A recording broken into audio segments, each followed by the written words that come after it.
on se retrouve en ce dimanche pour vous faire la vidéo de la semaine. Donc oui, je sais parler, je sais, ça doit vous étonner. Je n'ai pas fait encore de vidéo où je parlais tout simplement parce que les thèmes m'inspiraient pour ne pas parler en fait. Enfin, montrer plus des objets que de parler. Mais là, si j'avais fait comme ça, la vidéo aurait duré 5 secondes. Le temps de vous montrer des images et c'est tout. Donc voilà, donc comme vous le savez, le thème de la semaine c'est de parler des 5 films, dessins animés, j'ai pensé peut-être aussi séries, qui ont marqué notre enfance, qu'on a aimé quand on était petit. Donc, oui, j'ai un poisson à côté de moi. Ce n'est pas grave, j'ai voulu faire un peu de déco, et c'est tout ce que j'ai trouvé. Et attendez, regardez, hop, il fait de la lumière. C'est trop chou. Donc, je vais le laisser allumer, tiens. Est-ce que ça perturbe pas trop la vidéo? Non, ça va. Ça ne vous perturbe pas, j'espère. Marquez-le moi en commentaire si ça vous a perturbé, je ne le ferai plus, promis. Donc, je vais vous parler aujourd'hui des 5... ça va être vraiment à peu près que des dessins animés, je pense. Hein. Donc, les 5 dessins animés qui ont marqué mon enfance. Parce que quand j'étais petite, je regardais vraiment que des dessins animés. Mais plutôt des dessins animés sous forme de séries. Donc, enfin, de toute façon, un dessin animé c'est une série, il n'y a jamais 2 épisodes, voilà. Mais je regardais pas les films, je regardais pas trop de films, à part à Noël, quand il y avait les films de Noël pour les enfants et tout. Mais sinon, je regardais plus des dessins animés sous forme de films. Je sais pas si vous me comprenez, mais plus des dessins animés sous forme de série, qui avaient un épisode par jour ou des choses comme ça. Donc, on va commencer avec celui qui a, je pense, le plus marqué mon enfance, la personne, enfin... Toutes les personnes que je connaissais qui connaissaient ça aussi appelaient leurs enfants comme ça, enfin je sais pas si vous connaissez, mais voilà, c'était les Razmoket. Donc en fait les Razmoket c'était une bande de bébés en fait qui voilà, qui faisaient plein de bêtises, qui partaient dans des aventures incroyables. Donc il y avait Casse-Bonbon, ils avaient tous des noms un peu bizarres. Il y en avait un qui s'appelait Casse-Bonbon, il y en avait un qui s'appelait Labinocle, donc il avait des lunettes, un roux avec des lunettes qui s'appelait Labinocle, il y avait 2 jumeaux. Et sinon, je me rappelle plus. Ils avaient aussi fait des films avec ça, j'avais aussi bien aimé le film. Et voilà, donc je sais pas si vous connaissez. Mais moi en tout cas, c'est quelque chose qui a beaucoup marqué mon enfance et que j'adorais regarder quand j'étais petite. Ensuite, quand j'avais plus autour des 11 ans, on peut encore appeler ça dans l'enfance. Quand j'avais autour des 11 ans, j'étais un peu garçon manqué, oui. Et j'adorais les choses comme les Pokémon, mais encore plus Yu-Gi-Oh! Alors Yu-Gi-Oh! C'était un jeu avec des cartes où il y avait des monstres, des trucs, des machins. Genre lui est plus fort que lui, machin. À la cour de récré, on faisait des batailles de ça. Donc ils avaient sorti les cartes pour collectionner les cartes en fait. Et à chaque fois, on faisait des batailles de ça, on se échangeait. Voilà. Mais j'adorais regarder le dessin animé. Donc tous les soirs quand je rentrais de l'école, je regardais Yu-Gi-Oh! C'était... Voilà. Avec ma soeur, on adorait ça. Donc voilà, et quelque chose ensuite, le troisième qui a le plus marqué mon enfance, c'est quelque chose que ma maman arrêtait pas d'enregistrer ou nous achetait des VHS, c'était le petit dinosaure. Alors je sais pas si vous connaissez, mais c'était l'histoire de bébé dinosaure en fait, d'une 4-5 bébés dinosaures. Et ils avaient toujours des aventures un peu extraordinaires. Il y avait toujours le grand-papa d'un des dinosaures. Petit Pied, je crois qu'il s'appelait Petit Pied. Je sais plus. C'était la race des dinosaures avec vous savez, le long cou, là, je sais pas comment il s'appelle. Hein. Je suis pas une pro des dinosaures, mais voilà. Et ils s'embarquaient toujours dans des aventures que le grand-père en fait racontait. Et puis... ce dessin animé me faisait un peu flipper quand il y avait le tyrannosaure qui arrivait. Je l'avoue, j'ai toujours eu peur quand j'étais petite des dinosaures. J'avais toujours peur qu'il y ait un dinosaure qui arrive dans ma maison et qui commence à tous nous bouffer. Voilà.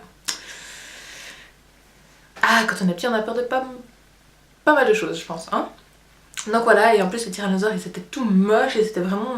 ouais, ça me faisait vraiment peur quand j'étais petite, mais j'adorais ce dessin animé. Ils en ont aussi sorti des films. Hein. Mais voilà, c'est... Qu'est-ce que vous voulez, j'ai adoré ça. Un peu garçon manqué, hein, je vous disais. Et ensuite, un dessin animé, donc le 4ème. Un dessin animé que, ça par contre, c'est ma grand-maman qui arrêtait pas de nous montrer et qui nous les enregistrait et qui, voilà, qui nous les repassait les après-midi quand on était chez elle. Ça s'appelait Les animaux du bois de Katsu. Donc je sais pas si vous connaissez, mais c'est l'histoire en fait d'une bande d'animaux de la forêt. Donc il y avait des renards, il y avait des blaireaux, il y avait des oiseaux, il y avait plein de choses comme ça. Et il y avait toujours une morale à l'histoire. C'était un peu comme les fables de La Fontaine. Mais il y avait toujours une morale. Et quand j'étais petite, j'adorais ça. En grandissant, j'ai un petit peu trouvé ça chiant, j'avoue. Mais quand j'étais toute petite, j'adorais regarder ça. Donc voilà, je trouvais trop chou. Il y avait un renard, il y avait un couple de renards qui avait tout le temps des petits bébés. Et je trouvais ça trop mignon. Enfin voilà. Donc voilà. Et ensuite, en 5ème, je vais pas pouvoir parler d'un dessin animé. Mais je vais vous parler d'une chaîne. Oui, d'une chaîne. Attendez, je vais juste retrouver une image. J'avais pris une image, voilà. Pour ne rien oublier en fait. Donc c'est la chaîne, elle existe encore, c'est Cartoon Network. Donc je pense que vous connaissez, hein. C'est la chaîne qui avait un peu tous les dessins animés de quand j'étais petite. Et je ne pouvais pas, enfin si je devais vous citer tous les dessins animés que j'ai adorés dans cette chaîne, ça aurait duré trop longtemps la vidéo. Donc j'ai pris une petite image avec plein de dessins animés qu'il y avait, je vais vous citer mes préférés. Donc chez Cartoon Network, mes préférés c'était les Super Nana, mais pas celles qu'il y a maintenant. Vous savez, maintenant ils ont fait des Super Nana version manga. Ça me... non, j'aime pas trop ça. Il y avait aussi... oh, il y avait... je sais plus comment ça s'appelle, mais il y a le singe là, vous voyez à côté de Didi de Dexter. Celui avec les cheveux gris, je sais plus comment ça s'appelait, mais j'adorais ce dessin animé. C'était un singe qui avait les fesses rouges, enfin... voilà, je sais plus comment ça s'appelle, mais j'adorais ça. Ed plus Eddie, le truc le plus stupide du monde, mais voilà, j'aimais bien. C'était l'histoire de 3 potes qui habitaient dans un quartier, et puis des histoires d'adolescents, mais c'était version dessin animé pour les plus petits, enfin c'était un peu bizarre, mais moi j'aimais bien. Il y avait Johnny Bravo aussi, Johnny Bravo. Ça t'apprend la drague aux enfants en fait, hein, parce que franchement, faut dire ce qu'il en est. Hein. Sinon, il y avait Scooby-Doo. Bon, ça j'aimais un peu moins, je regardais surtout pour ma soeur, mais c'était pas mal, voilà. Les premiers j'aimais bien, les films j'ai adoré, par contre ça les films, mais c'était pas dans mon enfance, mais je vous le dis quand même, hein, on sait jamais. Sinon il y avait aussi... qu'est-ce qu'il y avait? Il y a plein de choses là-dessus, mais j'arrive pas à savoir les noms que c'était. Il y avait Cléo et Chico. Vous vous rappelez de Cléo et Chico? C'était l'histoire d'une vache et d'un coq, ils étaient frères et sœurs. Déjà là, je veux dire, on prend les enfants pour des abrutis quand même. Hein. Une vache et un coq qui sont frères et sœurs. Et ils avaient un oncle qui s'appelait Sanzo, c'était un coq qui avait pas d'os. Voilà, donc c'était une flaque par terre. Il le transportait toujours, la vache le portait toujours sur son dos, enfin c'était vraiment bizarre. Maintenant que j'y repense, c'est vraiment bizarre.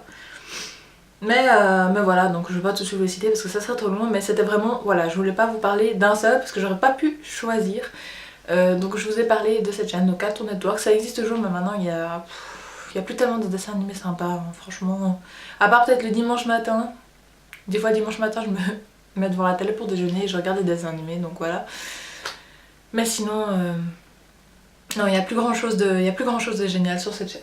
Donc voilà, qu'est-ce que je peux te dire de plus? Le petit poisson est toujours avec moi, vous avez remarqué, hein, il change toujours de couleur.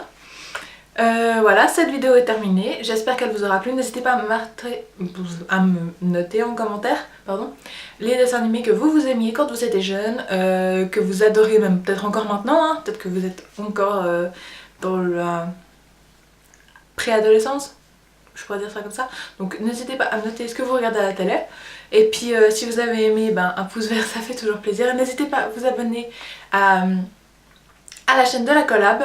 Et moi je vous dis à très vite et à dimanche prochain pour une nouvelle vidéo. Bye bye!